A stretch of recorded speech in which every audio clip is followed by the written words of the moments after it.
Hello guys! Welcome back to my video. So for today's makeup ay gagawin natin itong prom makeup look gamit ng mga affordable products na madaling mahanap din. So usually makikita siya sa SM department stores, sa Watson, sa Mercury drugstore, or even sa 7-Eleven meron itong mga products. Yung iba lang dito ha, na to.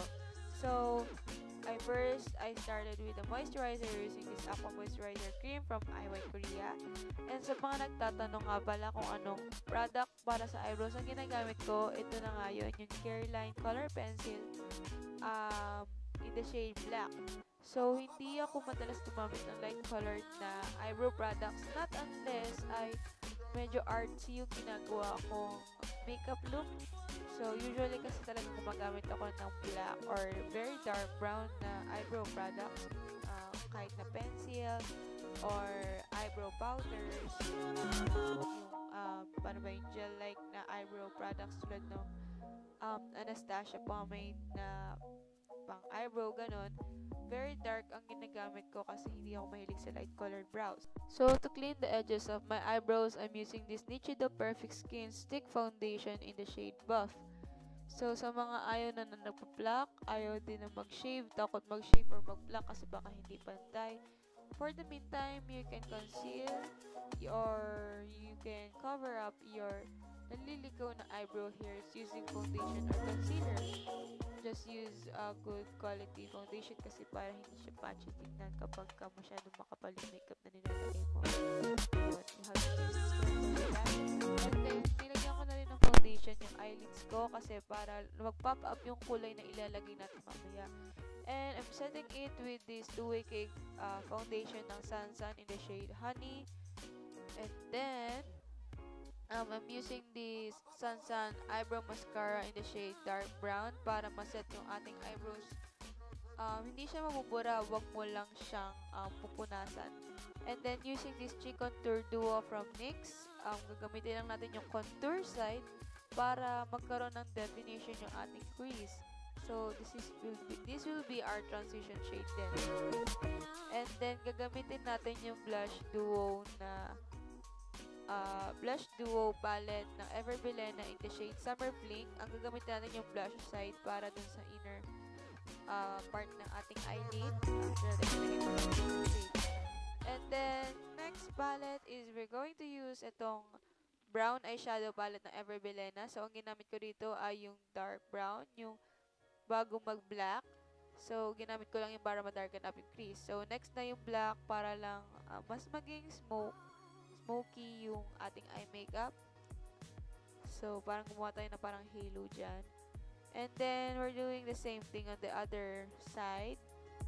Just blending it properly para hindi siya ganun ka-harsh tignan. So, we're just going to clean up the edges of my eyeshadow using the same foundation and same flat brush.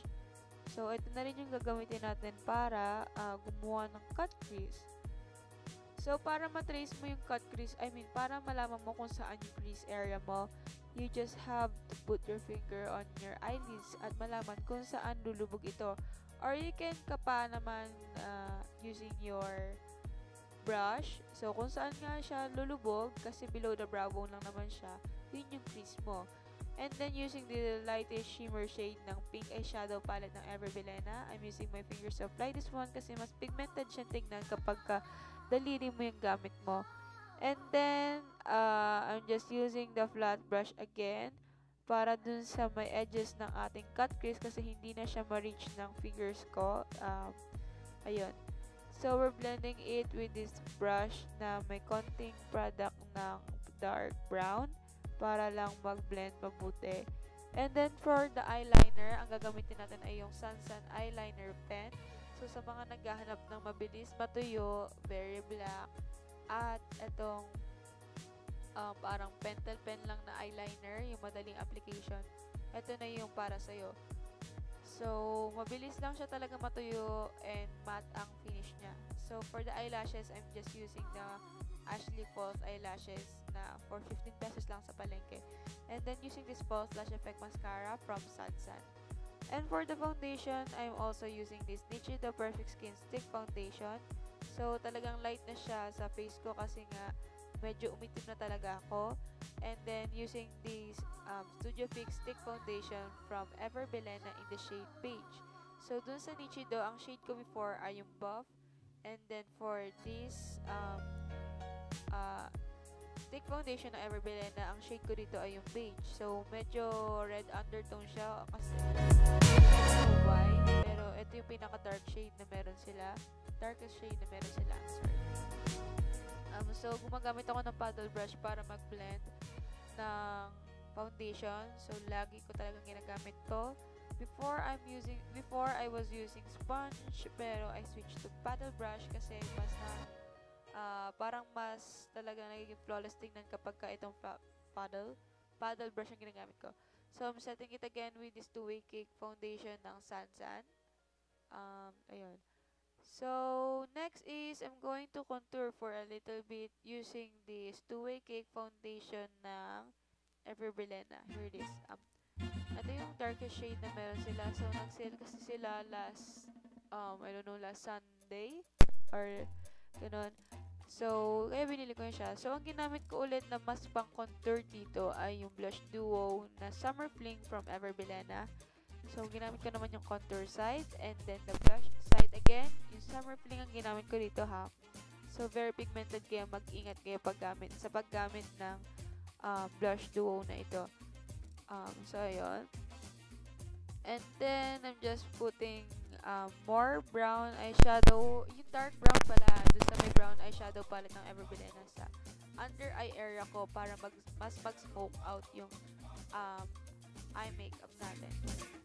So, using again the lightest shimmer shade, tsaka itong matte na white sa pink eyeshadow palette ng Ever Belena para sa inner corners. Parang papagising effect lang, ganun. And then, again, with the contour side of the cheek contour duo ng NYX. And then, I'm using this lip pencil from NYX again in the shade Natural. Although, meron ako may sasuggest dito na kasi medyo orange yung undertone niya. Yung sa Sansan ba yun? Yung parang may brown sila na lip pencil doon. And then, for the liquid lippy, I'm using this NYX Lingerie. Tama ba? Lingerie ba yung pagkakabagkas doon? Nabubulol na ako. Ito yung ruffle trim.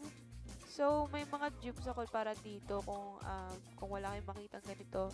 Yun yung sa high heels beauty set ng Ever Belena. And then, this lip pencil na color red. Nakalimutan ko yung exact shade niya. But red siya. Ayun. And then, using this Rouge Berry Matte Lipstick. Hindi liquid. Oh my god, munti ko na masabing liquid. Lipstick ng Ever Belena. Sa inner corners lang naman para magkaroon ng gradient effect. Ganun. So, this is the finished look. Wait. I-set pala natin yung makeup natin using this Kirsten makeup setting spray na nakuha ko as a prize sa isang giveaway. So, gumamit lang ako ng, ano mong tawag sa ears? Ito, nakalimutan ko na. So, ayun, basta yun. Tada! I hope you guys enjoyed this tutorial. Thumbs up if you like it, and please don't forget to subscribe on my channel. And do follow me on Instagram, Facebook. Maraming salamat na rin sa mga sumusuporta sa weekly entries ko sa EB Beauty Challenge Year 2 sa Ever Belena yun. Manalo man tayo o matalo, sana patuloy niyo pa rin akong suportahan sa mga susunod ko pang makeup tutorials na ipopost sa Facebook, pati na rin po sa YouTube. Ayun lang, maraming salamat sa panonood and I love you guys. Bye!